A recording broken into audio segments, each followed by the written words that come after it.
कैसे हम समझ रहे बहुत अच्छे को दोस्तों। आज हम आपको पढ़ाने वाले हैं चैप्टर नंबर 1 फिजिक्स वैद्युत आवेश तथा छेद। दोस्तों वैद्युत आवेश तथा छेद जो भी आपकी फिजिक्स में 14 चैप्टर है दोस्तों। पहला चैप्टर बड़ा ही इंपॉर्टेंट चैप्टर है दोस्तों, कि इसमें बहुत इंपॉर्टेंट थ्योरी है, चाहे वो अच्छी हो चाहे निरक्षी हो, चाहे वैद्युत हो, गॉस की प्रमेय वगैरह सब इसी में है।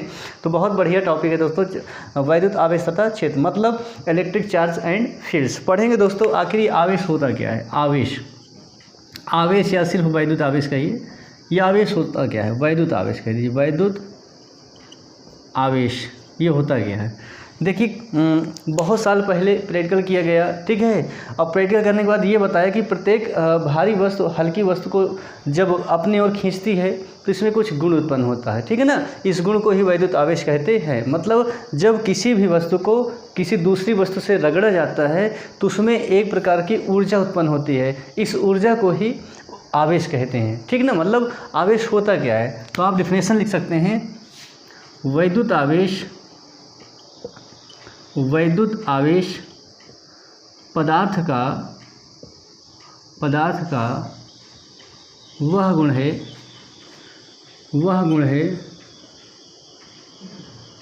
जिसके कारण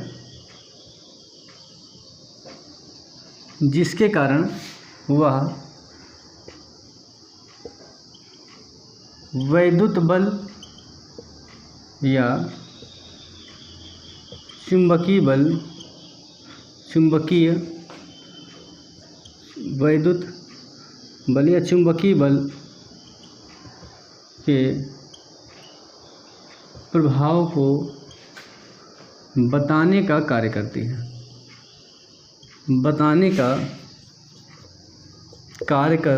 है, ठीक है ना। ये देखिए वैद्युत आवेश क्या है? वैद्युत आवेश पदार्थ का वह गुण है जिसके कारण वह वैद्युत बल या चुंबकीय बल के प्रभाव को बताने का कार्य करती है। देखिए डिफिनेशंस हर जगह देखिए अलग अलग मिल जाएगी, कि एक डिफिनेशन ये भी बनती है कि वैद्युत आवेश क्या है। वैद्युत आवेश एक ऐसी ऊर्जा होती है जो एक वस्तु को जब दूसरी वस्तु से रगड़ा जाता है तो उसमें एक प्रकार की ऊर्जा उत्पन्न हो जाती है, इस ऊर्जा को ही वैद्युत आवेश कहते हैं, ठीक है ना। अब देखिए आवेश को Q से प्रदर्शित किया जाता है,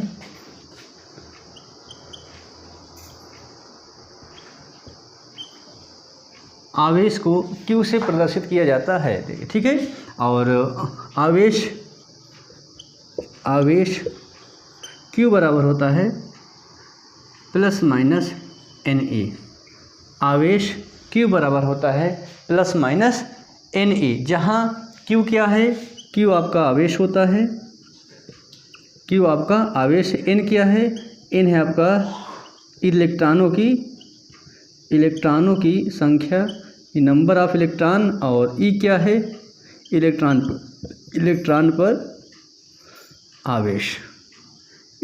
पर आवेश। जैसे कि आप जानते हैं कि एक इलेक्ट्रॉन पर कितना आवेश होता है? 1.6 × 10⁻⁹ कूलाम, ठीक है ना। वो भी माइनस चार्ज रहता है, इलेक्ट्रॉन पर माइनस चार्ज और प्रोटॉन पर प्लस चार्ज, ठीक है ना। और न्यूट्रॉन पर कोई आवेश नहीं होता, ठीक है ना। आवेश समझ में आ रहा होगा कि मतलब, और ये आवेश देखिए ऐसे नहीं समझ में आया, ऑटोमेटिक आ गया है। इसके पीछे कई वैज्ञानिक लगे रहे, हालांकि बाद में जो आवेश के जन्मदाता का श्रेय दिया गया, उनका नाम था बेंजामिन फ्रैंकलिन।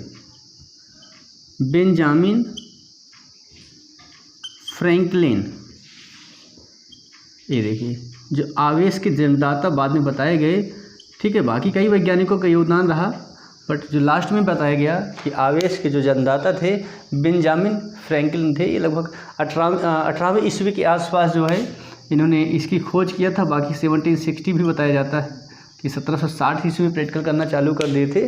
तो कहने का मतलब जो है बेंजामिन फ्रैंकलिन ने आवेश की खोज की। कैसे खोज की? मान लीजिए जो है एक आप कागज़ ले लीजिए, छोटे छोटे कागज़ के टुकड़े कर लीजिए और एक पटरी ले लीजिए, जिसको आप स्केल कहते हैं। उसके बाद उसको अपने सर के बालों से रगड़िए, और जब आप देखेंगे क्या, जब आप बाल के कागज़ के पास ले जाएंगे उस स्केल को, देखेंगे क्या वो कागज़ के टुकड़े अपने को खींचेंगे। इस खिंचाव को ही वैद्युत आवेश कहते हैं, ठीक है ना। इसको प्रैक्टिकल पहले बताया गया था कि एक रेशम का कपड़ा उन्होंने लिया था ये रेशम का कपड़ा मान लीजिए, ये रेशम का कपड़ा है, ठीक है, ये आपका रेशम का कपड़ा है।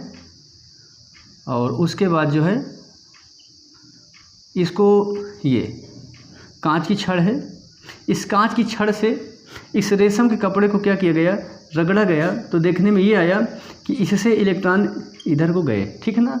तो इससे क्या खोज हुई, ये पता चला कि भाई जब इससे जो है यहाँ इलेक्ट्रॉन गए, तो मान लीजिए जिससे इलेक्ट्रॉन गया उस पर बताया गया कि प्लस चार्ज होगा, ठीक है ना।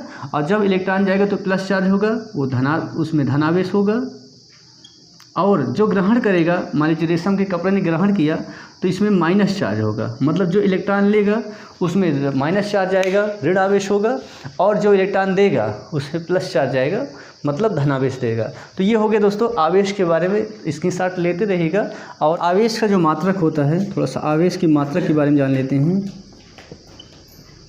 आवेश का मात्रक, देखिए आवेश के कई मात्रक होते हैं। तो आवेश का जो एसआई मात्रक बताया गया है, ठीक है ना, स्टैंडर्ड आवेश का एसआई मात्रक क्या बताया गया है, कूलाम। आवेश का जो एसआई मात्रक बताया गया है, इंटरनेशनल सिस्टम ऑफ यूनिट जो बताया गया वो कूलाम बताया गया, ठीक है ना। आवेश के कई मात्रक हैं, जैसे एमकेएस पद्धति में बताया गया एम्पियर सेकेंड बताया गया। और एक आवेश का और मात्रक बताया गया, सबसे बड़ा मात्रक बताया गया फैराडे। आवेश का सबसे बड़ा मात्रक बताया गया फैराडे। और एक कूलाम कह रहे हैं, एक फैराडे में जो बताया गया 96,500 कूलाम आवेश बताया गया। और जो आवेश का सबसे छोटा मात्रक होता है वो होता है फ्रैंकलिन। दोस्तों मात्रक उम्मीद है समझ में आ गया होगा कि एसआई प्रणाली में कूलाम होता है, एमकेएस पद्धति में एम्पियर सेकेंड होता है। और सबसे बड़ा जो मात्रक बताया गया आवेश का वो फैराडे बताया गया। जैसे कि बताया हमने अभी आपको कि एक फैराडे में बराबर कितना होता है, 96,500 कूलाम होते हैं। और अगर आपको बताना चाहें कि एक जो है आवेश कैसी राशि है, कभी कभी एग्जाम में पूछ लेता है। देखिए भैया आवेश एक अदिश राशि है। कैसी राशि है, अदिश राशि, सदिश राशि आप जानते होंगे। तो आवेश एक अदिश राशि है, ये भी आपको क्लियर हो गया। अगर आवेश की विमा की बात की जाए तो आवेश की विमा जो होती है, कैसे लिख दे, कहीं लिख देते हैं, क्योंकि एक आवेश का सूत्र और होता है Q बराबर IT। Q बराबर क्या होता है, IT। भैया I क्या है, इलेक्ट्रिक करंट है, वैद्युत धारा है, T क्या है, टाइम है, समय है। तो यहाँ से जो है विमा आराम से निकल आएगी, क्योंकि आप जानते हैं धारा को किससे रिप्रेजेंट करते हैं, धारा को A से और समय को T से। तो अगर आवेश की विमा की बात की जाए तो इसकी विमा हो जाती है AT, ठीक है ना भाई। सब कभी कभी एक नंबर पूछ लेता आवेश किसे कहते हैं, इसका मात्रक क्या होता है, आवेश किसे कहते हैं, इसकी बीमा क्या होती है। सब कुछ आपको मालूम होना चाहिए कि आवेश का सबसे छोटा मात्रक बताइए, फ्रैंकलिन होता है। आवेश का सबसे बड़ा मात्रक क्या होता है, फैराडे होता है। आवेश की बीमा क्या होती है, AT होती है, ठीक है ना। अगर आपको आवेश की ये डिफिनेशन प्रॉब्लम कर रही हो तो आप फार्मूला याद कर लीजिए कि Q बराबर IT, मतलब धारा और समय के गुणनफल को आवेश कहते हैं। सबसे गजब डिफिनेशन ये है, Q बराबर IT, इसे याद कर लीजिए। I होता है धारा, T होता है समय यानी टाइम। तो धारा और समय के गुणनफल को क्या कहा जाता है, आवेश कहा जाता है। डिफिनेशन ऐसे भी याद कर सकते हैं। उम्मीद है अभी आपको जो आवेश की डिफिनेशन बताई गई, कौन सी राशि है, मात्रक क्या होता है, आवेश का सूत्र क्या होता है, ये सब समझ में आ गया होगा। क्योंकि अब हम दोस्तों पढ़ेंगे आवेश आखिर होता कितने प्रकार का है। तो आवेश के प्रकार, आवेश के प्रकार, ठीक है ना, काइंड्स ऑफ चार्जेस। देखिए आवेश के प्रकार, देखिए परीक्षणों के बाद, प्रैक्टिकल करने के बाद आवेश के दो प्रकार बताए गए। एक को बताया गया धनात्मक आवेश, धनात्मक आवेश, ठीक है। तो धनात्मक आवेश में पॉजिटिव चार्ज क्या होता है। देखिए धनात्मक आवेश किसे कहते हैं, जब किसी पदार्थ से इलेक्ट्रॉन निकलते हैं, फिर से सुनिएगा, जब किसी पदार्थ से, ऐसे लिख लीजिए, जब किसी पदार्थ से इलेक्ट्रॉन निकलते हैं तो उसमें, तो उस पदार्थ में या उसमें, तो उस पदार्थ में धन आवेश उत्पन्न हो जाता है। ठीक है ना। मतलब यह है कि जब किसी पदार्थ से, ठीक है ना, जब किसी पदार्थ से इलेक्ट्रॉन निकलते हैं तो उसमें कैसा आवेश होता है, धन आवेश होता है। मतलब इलेक्ट्रॉनों की कमी, किसी पदार्थ में इलेक्ट्रॉनों की कमी उसके धन आवेश को प्रेजेंट करता है। ठीक है ना। किसी पदार्थ से इलेक्ट्रॉनों की कमी उसके धनावेश को बताता है। जैसे सोडियम ही है, सोडियम को आप ले लीजिए। अब तो कि सोडियम को कैसे आप कह देते हैं कि एक आवेश धनात्मक आवेश पाया जाता है, वो ऐसे ही तो होता है। सोडियम में क्या होता है, Na+, कैसे हो भाई, 2 8 1, ये इलेक्ट्रॉनिक विन्यास होता है भाई। ये जो है अपना स्टेप पूरा करने के 1 इलेक्ट्रॉन दे देगा, तो जितने इलेक्ट्रॉन त्यागेगा उतना ही तो धनावेश पाया जाता है। बस यही है, इसके लिए केमिस्ट्री आना ज़रूरी है। ऐसा नहीं कि अब केमिस्ट्री आती नहीं है। तो धनात्मक आवेश क्या हो गया, जब किसी पदार्थ से इलेक्ट्रॉन निकलते हैं तो उस पदार्थ में क्या हो जाता है, धनावेश उत्पन्न हो जाता है। इसके विपरीत एक आवेश के प्रकार और बताए गए। आवेश 2 प्रकार के होते हैं, एक धनावेश, एक ऋणात्मक आवेश। ऋणात्मक आवेश सेम डिफिनेशन,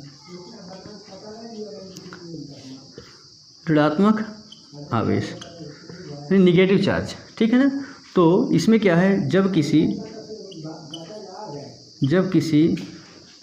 कोई पदार्थ या जब किसी पदार्थ में इलेक्ट्रॉन लिए जाते हैं, या जब किसी पदार्थ द्वारा इलेक्ट्रॉन लिया जाता है, ग्रहण किया जाता है, लिया जाता है, तो वह ऋणावेशित हो जाता है, तो वह ऋणावेशित हो जाता है। ठीक है ना।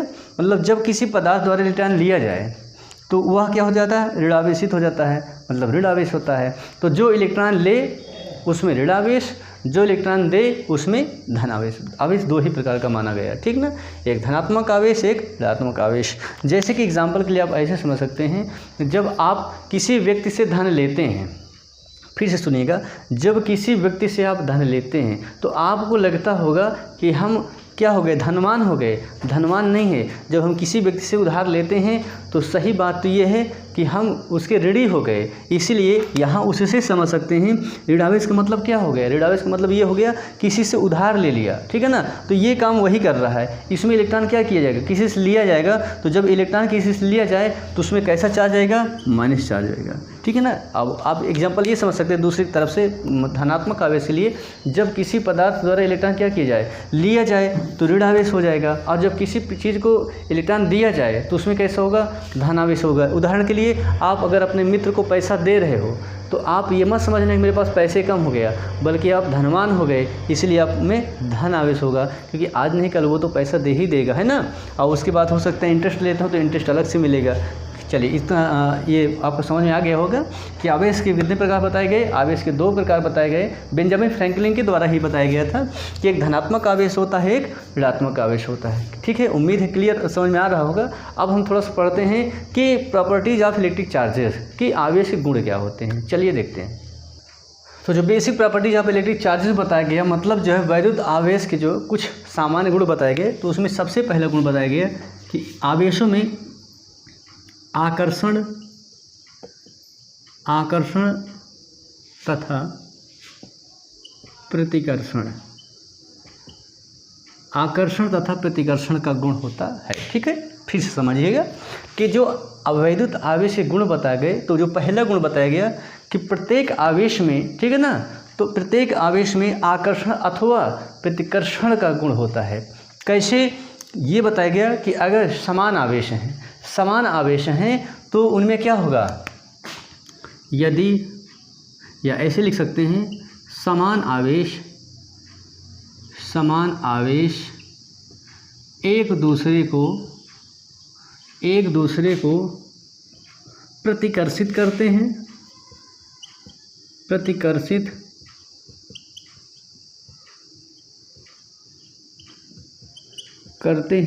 तथा विपरीत प्रकार के आवेश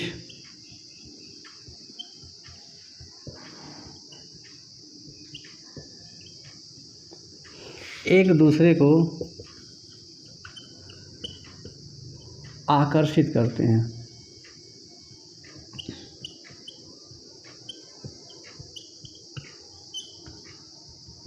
आकर्षित करते हैं, ठीक है ना।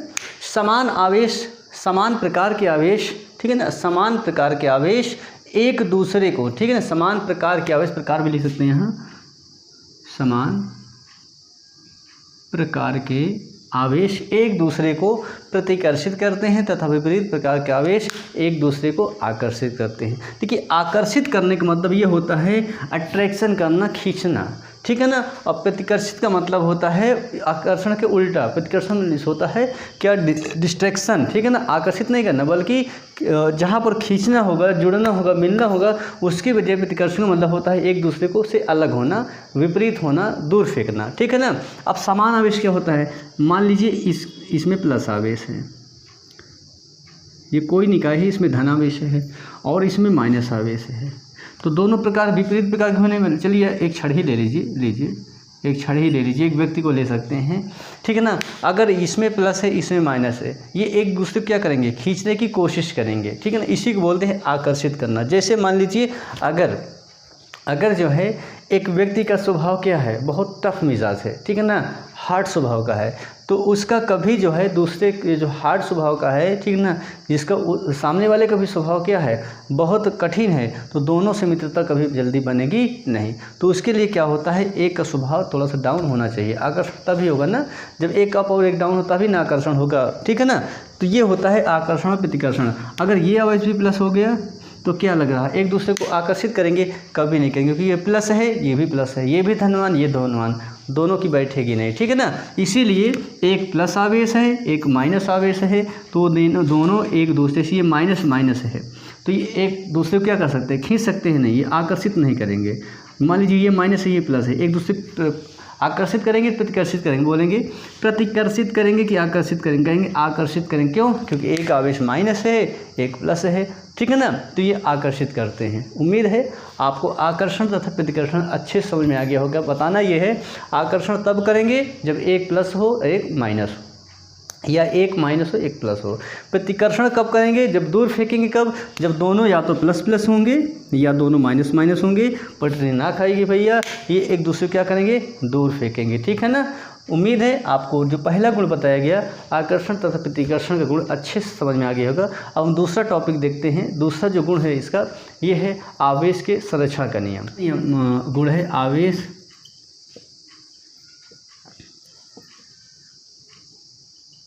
संरक्षण।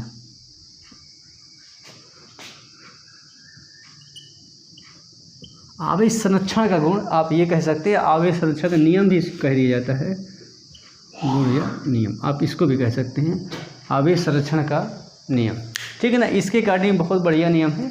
इसके बारे में ये बताया गया है कि आवेश को ना उत्पन्न किया जा सकता है और ना ही नष्ट किया जा सकता है, बल्कि एक रूप से दूसरे रूप में परिवर्तित किया जा सकता है, या एक पदार्थ से दूसरे पदार्थ में स्थानांतरित किया जा सकता है, ठीक है ना। मान लीजिए कोई चीज़ है, कोई भी चीज़ है, मान लीजिए आवेश है, प्लस है, माइनस है, तो यहाँ से आवेश सीधा चला आएगा, ठीक है ना, स्थानांतरित हो जाता है, तो बाकी नष्ट नहीं होता है। तो आप इस नियम के अनुसार आप लिख सकते हैं, क्या लिखेंगे, आवेश संरक्षण का नियम है तो इम्पोर्टेंट, इस नियम के अनुसार, इस नियम के अनुसार आवेश को ना तो उत्पन्न किया जा सकता है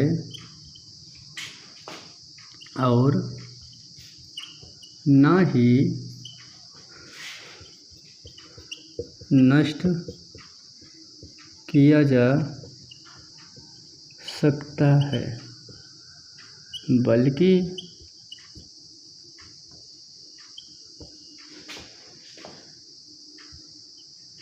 एक पदार्थ से दूसरे पदार्थ में स्थानांतरित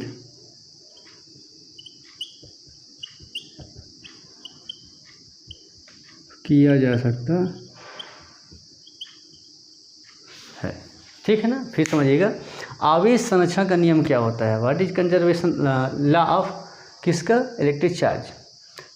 तो इस नियम के अनुसार आवेश को ना उत्पन्न किया जा सकता है और ना ही नष्ट किया जा सकता है, बल्कि एक रूप से दूसरे रूप में परिवर्तित किया जा सकता है, या कह सकते हैं एक पदार्थ से दूसरे पदार्थ में स्थानांतरित किया जा सकता है। ये आवेश का जो आवेश के जो गुण बताए गए वो दूसरा नियम गुण यही बताया गया, आवेश संरक्षण का नियम। उम्मीद है दोस्तों आज की वीडियो जो आपको बताया गया आवेश क्या है, आवेश का मात्रक क्या होता है, आवेश की बीमा क्या होती है, बहुत अच्छे समझ में आ गया होगा। अब दोस्तों अपने वीडियो को यही कंप्लीट करते हैं और अपने नेक्स्ट वीडियो में जो बची हुई थ्योरियाँ हैं, बड़े बड़े डेरिवेशन हैं, सब लगातार आते रहेंगे और हम मिलते हैं आपसे नेक्स्ट वीडियो में। तब तक के लिए जय हिंद।